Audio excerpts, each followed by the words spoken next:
I take a look at the history. For example, in the conduct of our design and our construction activities, we are required to comply with NEPA and archaeological finds and everything to protect the history. So as far as DPW is concerned, all our activities are assuring that we take care of that history. I do want to represent also that we do have earmarks for transportation enhancement activities where we're contributing to the Guam Museum, the Governor's Initiative. And so we are giving our fair share, if you will, percentage to help out in that arena. In terms of, John says it gets expensive, in his environment. In our environment, we're trying to utilize as much of the indigenous aggregate that we have here as opposed to importing. So, there's talk about to comply with the specifications, you have to import this type aggregate from so-and-so, this type sand, this type concrete, and so forth. It'd be kind of nice to just say, let's just use our aggregate, and we're actually vetting that process out now to determine for a lot of our projects, do we use the aggregate here, and what kind of design mix do we have to come up with so that we don't have to import? If we were to import, that's almost going to double the cost.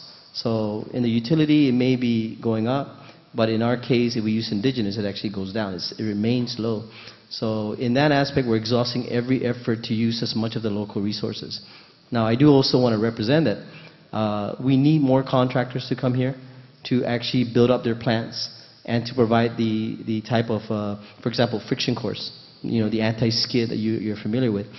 Every project that we have to import because nobody on Guam provides that. So it'd be kind of nice if a company, one of your companies out there, would get into that business and provide the friction course so we can have everything indigenous, if you will, on Guam.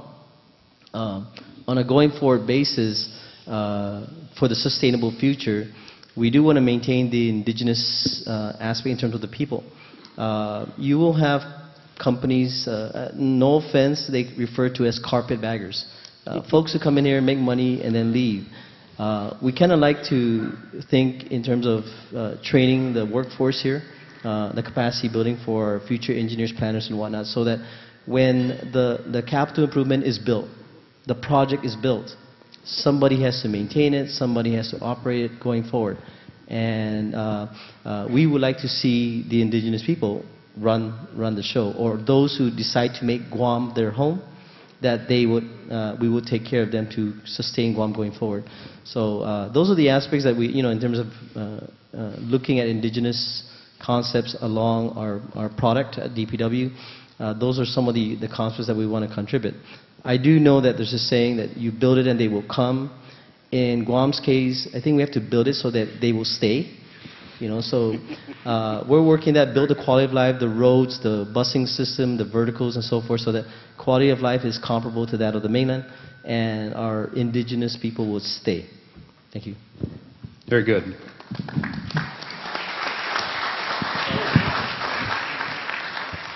Well, I would like to build on what Simon and John and Larry have said, and that Guam is an island of unbounded indigenous resources.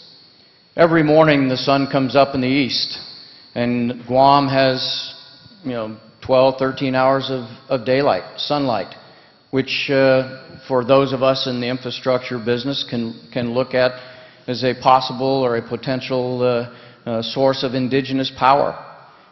The wind blows across the island every day. Another source of indigenous power is the wind. We sit on top of perhaps geothermal power sources, untapped, unresourced at this point. We're surrounded by an ocean, a deep ocean, a lot of cold water that goes, flowing by the island every day. So perhaps ocean thermal technology in the future can be harnessed as an indigenous resource here on the island, so that we're not harnessed, if you will, to the past, to that fossil fuel technology that we've had to deal with in the past, because the one resource that Guam does not have is the money to continue to sustain that type of fossil fuel technology for the growth that we're looking for in the future. So, and I know the University of Guam is working on many of these indigenous power, water, wastewater resources for the future. And again, I think everyone in here on this panel and everyone in the audience is going to benefit in the future from that work that's ongoing today. And so Guam is an island of unbounded indigenous resources, whether it's the people, whether it's the water, the sun, the wind. Guam has it all. It's just a matter of being able to bring it all together in a holistic approach for the future. Thank you. Thank you, John. Fred? Those are good points, John. Thank you, John. I'll give you a very concrete example of what I would see as maximizing an indigenous resource to create more employment and better GDP growth.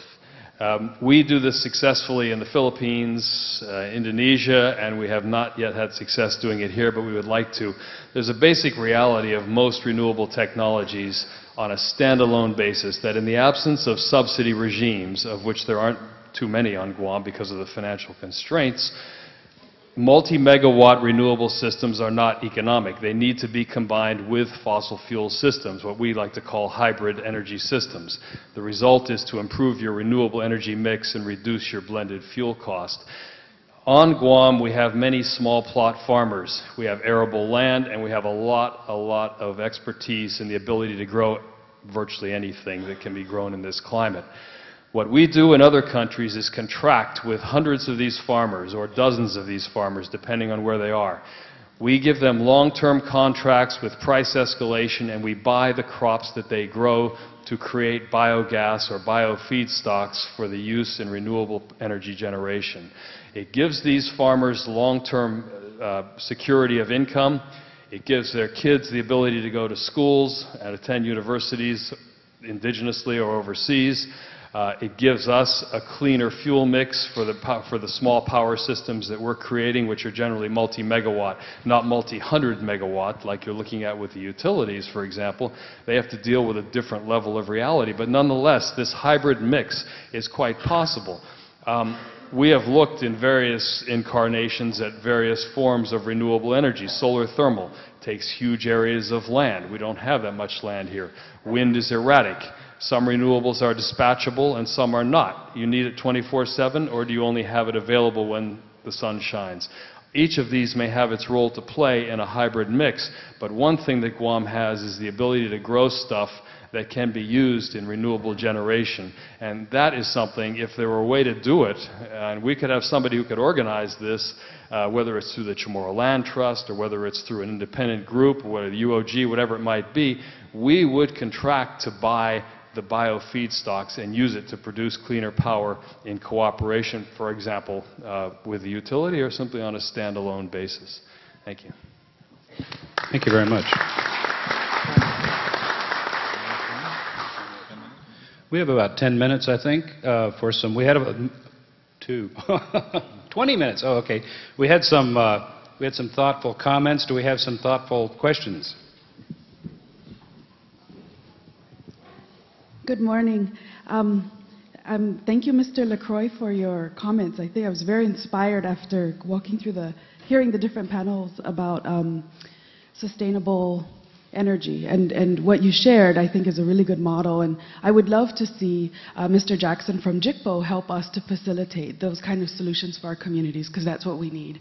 But on a separate note, one theme that I noticed in the different presentations across the panel is the whole sort of implication that it's inevitable that we're going to need to upgrade our systems infrastructurally because of population growth, standard population growth that's expected, which typically, as many of you have shared, is about 10%. However, we do know that with the transfer of these Marines and the buildup, that's going to exponentially result in our population growth. And this exponential growth is going to require, I would imagine, an exponential investment in terms of upgrading our infrastructure. And so given that, I'd like to pose the question, whose burden is it then to cover the costs that are associated with these infrastructural upgrades and development? Who fits the bill to get Guam ready? Is it the responsibility of the local government, the responsibility of the military and the federal government, or whose responsibility is it? Thank you.